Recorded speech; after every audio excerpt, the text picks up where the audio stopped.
بسم الله الرحمن الرحيم كلان هبون داوديال كوسو لوادا برامجka dhacdooyinka caalamka oo xilidan oo kale aad ka daawataan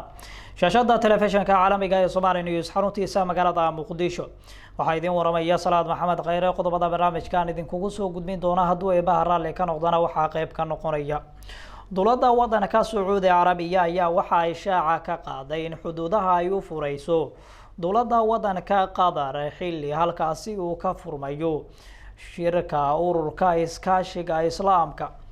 taageerayaal taabacsan madaxweynaha xilka ka sii ilaanaya wadanka Mareykanka ee Donald J. Trump ayaa waxa ay dibadbaxyo ka dhigayaan afaafka hore ee aqalka cad ee Mareykanka looga arrimiyo akhbaraadka kale ee barnaamijka aad ku daawan doontaan hadduu ay baharaale ka noqdana waxa qayb ka noqonaya dawladda wadanka UK ayaa waxa ay sheegtay in xayiraado ay ku soo rogi doonto gudaha wadankaasi xabsi laga qabo cudurka safarka ee coronavirus noociisan cusub inuu ku faafo gudaha wadankaasi waxyaabaha kale ee barnaamijka idinkuga hayana waxaa kamid ah dibadbaxyo xoogan ayaa waxa ay ka soconayaan gudaha magaalada Minneapolis ee gobolka Minnesota ee wadankaasi Mareykanka qodobadaasi iyo qodobo kale oo diyaar garooba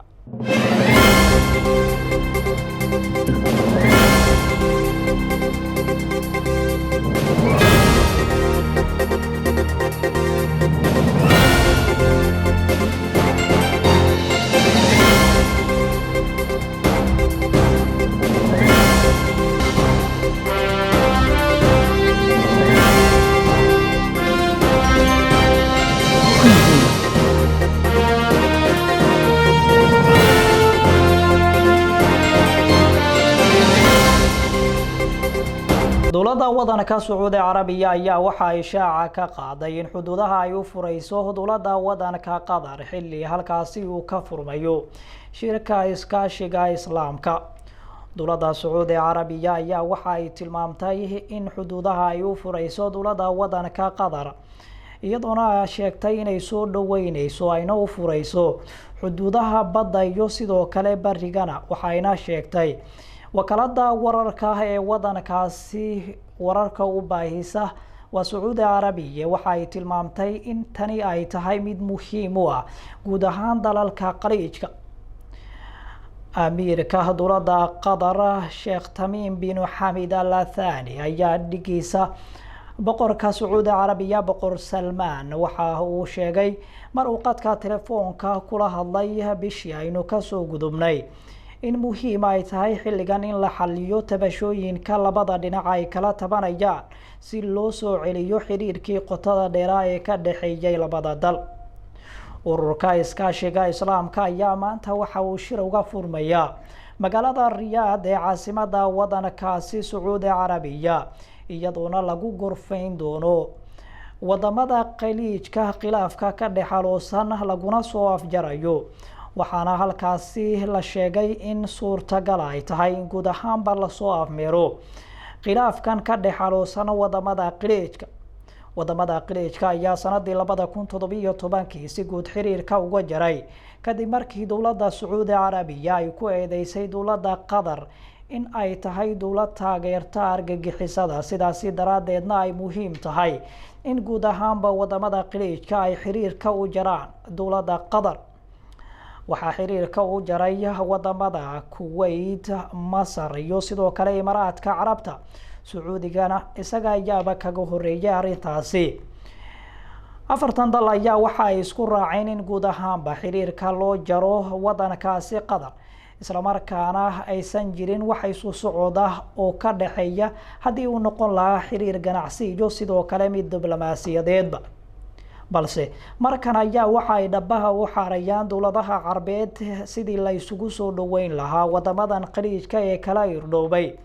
waxaana ay macquul tahay in lagu xalliyo shirkan Riyadh ugu furmaya ururka iskaashiga islaamka waxyaabahan ay kala tabanayaan dhinacyada isku haya siyaasadda wadamada qaliijka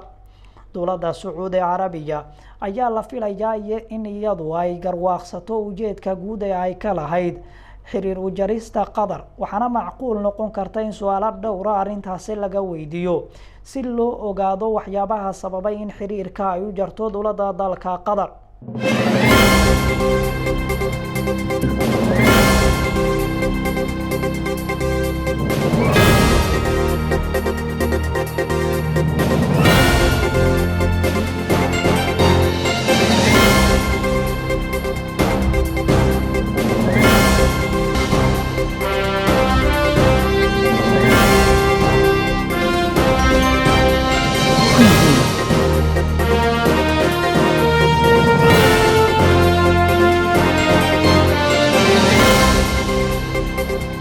hagaag dawadayaal qayb ugu horeeyay dhacdooyinka caalamka ayaad la socotaan markana Mareykanka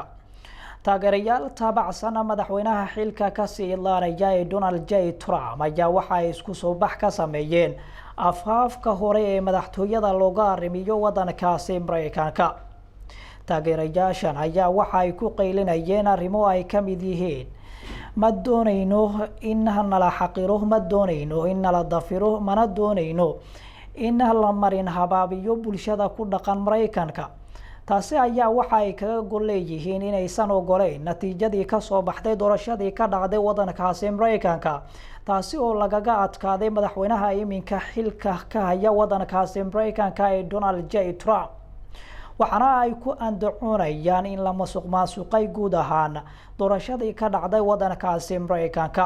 Trump ayaa isaga qudhiisa wali ku sii adkaysanaya in doorashadaasi la masuqmaasuqay walow uusan haynin wax cadayna taasi oo ku qotonta in doorashadaasi la masuqmaasuqay bishii aynu ka soo gudubnay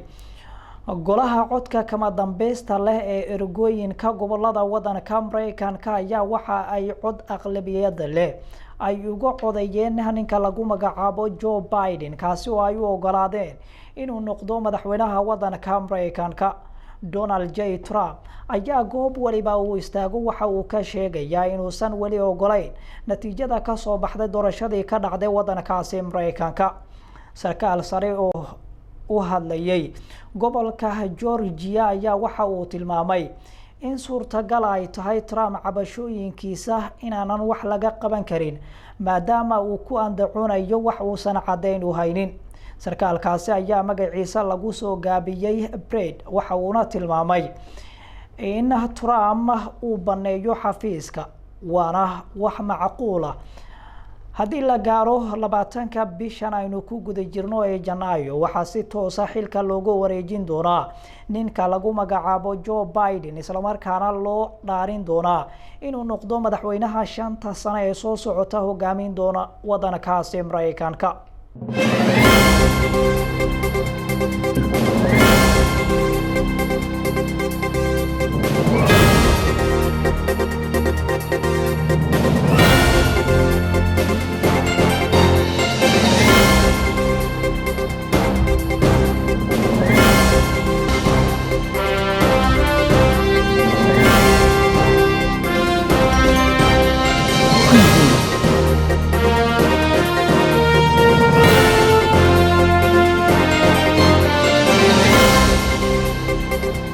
dhacdooyinka ayaad wali la socotaan stuudiyaha Muqdisho ayuu idinkaga imanaya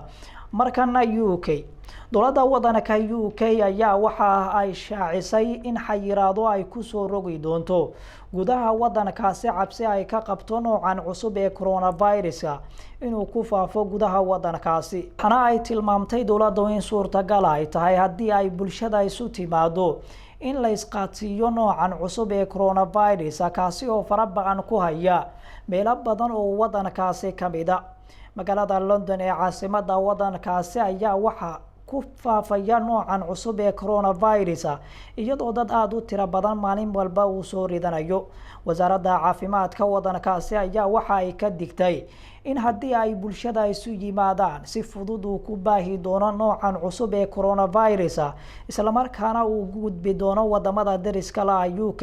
walow qaarkood wadamada dariska la ama si guud ahaan wadamada reer Yurub qaarkood ay xayiraado dhinaca socdaalka ay ku soo rogeen dowladda wadanka UK Boris Johnson ra'iisul wasaaraha wadankaasi waxa uu tilmaamay in muhiim ay tahay bulshada in guryahooda ay ku nagaadaan si looga hortago noocan cusub ee coronavirus kaasi oo farabadan ku haya meelo badan oo kamid ah wadankaasi UK waxay la daaladacaysaa noocan cusub ee coronavirus kaasi oo ay la ildaran yihiin bulshada ku nool gudaha wadankaasi